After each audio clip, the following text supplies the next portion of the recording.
آپ بے شمار پروگرام کر چکی ہیں اسٹیٹ اونڈ انٹرپرائزز پہ. ہمارے پاس PIA ہے, ہمارے پاس اسٹیل مل ہے, ارب ہار ڈالر اور روپے جو ہیں ہم ہر سال اس کے اوپر ضائع کرتے ہیں, نقصان کرتے ہیں.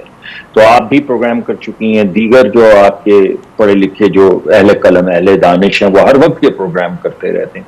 مگر جس وقت ہم کوشش یہ کرتے ہیں کہ وہ چیزیں جس میں ہمیں لاس ہو رہا ہو ان کو اندر کہیں سے ہم انویسٹمنٹ لے آئیں تاکہ پاکستان کو بھی فائدہ ہو, انویسٹر کو بھی فائدہ ہو, پاکستان میں نوکریاں بھی آ جائیں, تو پھر ایک تنقید شروع ہو جاتی ہے. تو دونوں چیزیں تو نہیں ہو سکتی نا, یا تو جرت دکھانی ہوگی اور انویسٹرز کو لانا ہوگا, اور یا یہ بہترین طریقہ یہ کہ آپ کچھ نہ کریں. اور پاکستان میں تو آسان ترین طریقہ ہے کہ آپ کچھ نہ کریں. جب آپ کچھ نہیں مصدق ملک صاحب, I am so sorry, let me interrupt here. دیکھیے, I am really sorry, let me interrupt here. آپ سے میں نہیں توقع کرتی کہ آپ اس طرح کا ایک سینیسزم والا جواب دیں. نہیں سر, ایک منٹ میں دیکھیں نا, میں تو آپ سے کہہ رہی تھی کہ تنقید تو ہوتی ہے ہر معاشرے میں.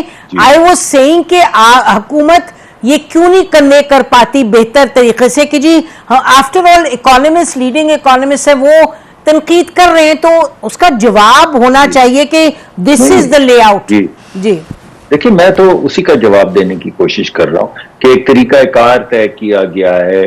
ابھی ہم جو ہماری کمیٹی کی میٹنگز ہیں ان میٹنگز میں گفتگو یہی ہوتی ہے کہ باقاعدہ ایک کمرشل ڈیو ڈیلیجنس کا پروسیس ہے اس کا اجرا کیا جائے, ویلیویشن کا پروسیس کا اجرا کیا جائے, لوگوں تک کمیونیکیٹ کیا جائے. اور یہ بتائے, مثلا ابھی آپ نے پورٹ کا ذکر کیا تو میں آپ کو بتانا چاہوں گا کہ جو چیز پاکستان نے لیز پہ دی ہے ابو دھابی کی حکومت کو, وہ پورٹ نہیں ہے, وہ ایک کنٹینر ٹرمینل ہے. لیکن جب میں ٹیلی ویژنز پہ جاتا ہوں, آپ کے پروگرام کی بات نہیں کر رہا, آپ کا تو بڑا ایک سلجھا ہوا پروگرام ہوتا ہے, مگر اکثر جگہ پہ کہا جاتا ہے آپ نے پورٹ دے دی. تو میں کہتا ہوں بھائی کون سی پورٹ دی ہے؟ ہم نے تو جو وہ جو ایک کنٹینر ٹرمینل تھا, آپ نے دیکھا یہ کنٹینر جو سڑکوں پہ روکنے کے لیے ہم استعمال کرتے ہیں, جب وہ جہاز سے اترتے ہیں تو جس جگہ پہ وہ رکھے جاتے ہیں وہ آپ پورٹ کے اندر وہ ٹرمینل کی جگہ کسی کو لیز کر دیتے ہیں. پاکستان میں جسے پہلے لیز کی ہوئی تھی وہ بھی ایک اور کمپنی تھی, سرکار کے پاس نہیں تھی یہ, اور وہ نقصان کر رہی تھی, تو سرکار کو ہر سال اس کا نقصان ہو رہا تھا. اب جن کو انہوں نے دی ہے وہ شاید غالباً $50 ملین کی انویسٹمنٹ کر رہے ہیں, $700 ملین کی انویسٹمنٹ کرنے کا انہوں نے وعدہ کیا ہے.